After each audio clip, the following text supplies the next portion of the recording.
Hi guys, welcome to Andrew and Irene's YouTube channel documenting our travels on our sailing yacht called Saracen, a Beneteau Oceanus 473. In this episode we sail around and explore the beautiful island of Martinique. Martinique is described as, if God was French, then heaven would be Martinique. Martinique is an overseas territory of France. Britain did occupy it for a few years in the 17 and 1800s, but after the 7-Year War, the island was going to be annexed to Britain. At the last minute, the French decided to release Canada to the British, and they kept Martinique. Le Marin is definitely set up for marine tourism. We arrived here and we tried to anchor at St Anne's, however it was really rolly and quite uncomfortable. So we headed into Cul-de-sac de Le Marin and anchored just outside one of the hurricane holes.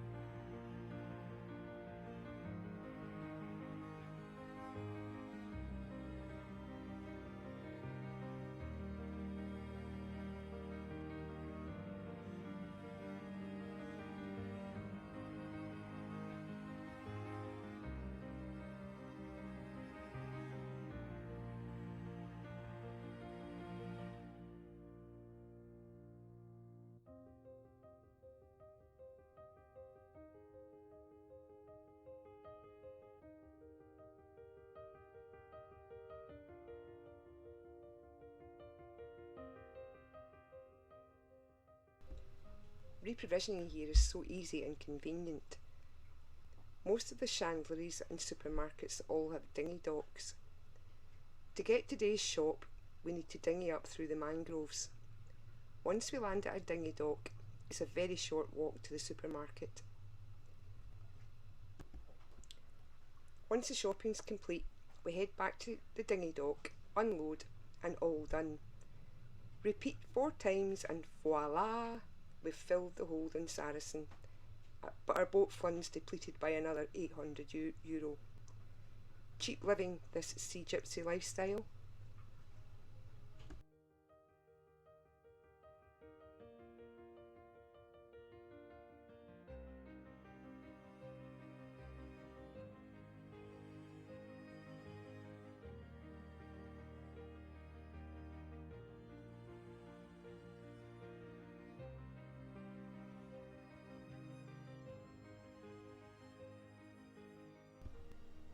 After fitting our dinghy chaps to our dinghy back in Scotland, the heat is still melting the glue that holds on the velcro.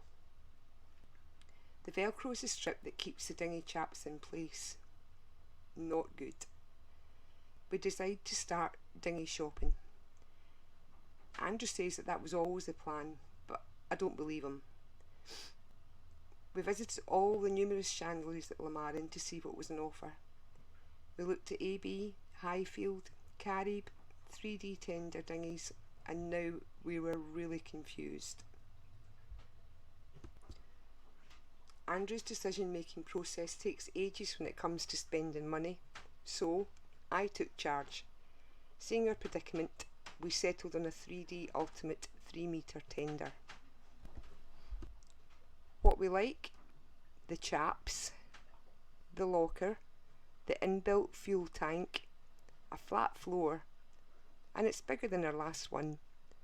What we don't like though is the bilge will always be wet, but that's a compromise that we were willing to make.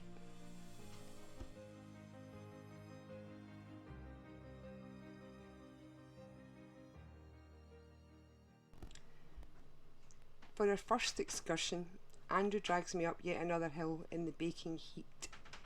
This time to a 360-degree viewpoint on Mount Gommier. It was hard work going up, but the views were absolutely spectacular. This was a 5.5 mile walk there and back.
Andrew's always watching windsurfers, kite surfers and foilers.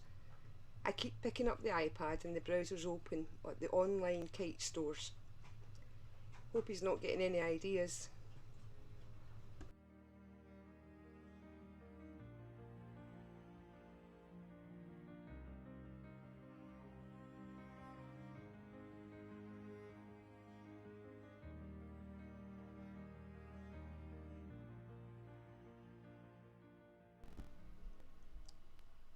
We read on Facebook about a doofer yacht that went ashore on Dominica when there was a high westerly swell running a few days before.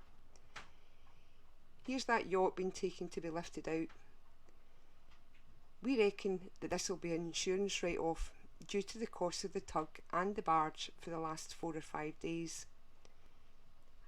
Pity, a sad end to someone's dream.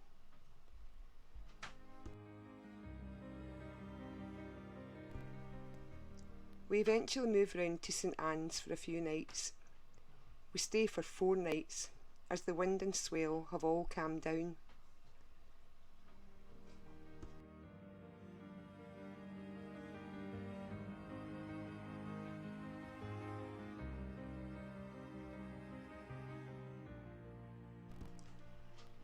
Our next walk is from St Anne's round to Sea Lions Bay. This was a walk just around the shoreline, with the last section being a nudist beach apparently.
The crabs live in little burrows rather than the hot sea.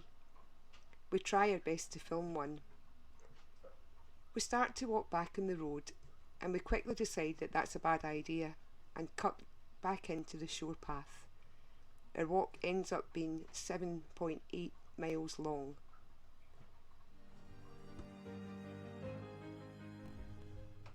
Within the bay there are a few houseboats that can be rented for holidaymakers all year round.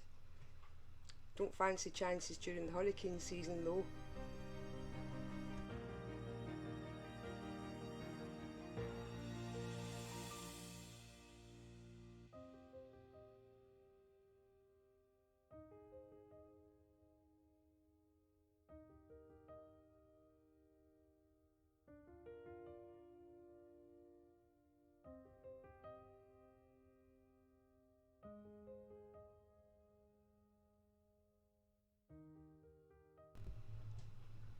En route back to our next anchorage, we passed the HMS Diamond Rock, this being an English fortress back in the day, so I imagine that we would just lob cannonballs at passing French ships. This is us in Petite Anse d'Arlet anchorage. We came from round this corner, round there, about 14 miles away. Looks like there's a wee snorkeling bit up there, a couple of dinghies anchored up there. My motor pointing offshore, as is everybody else. There's a slight westerly swell, nothing bad, we can get up with it quite easy. That's the town in there, and round this corner is Grand Anse d'Arlet, which we will walk round tomorrow. You can walk up over there into it whenever we look.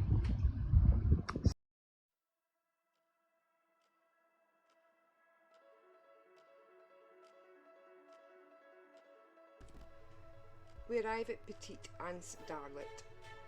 It's debatable if anchoring is allowed here. We drop the hook and no one bothers us.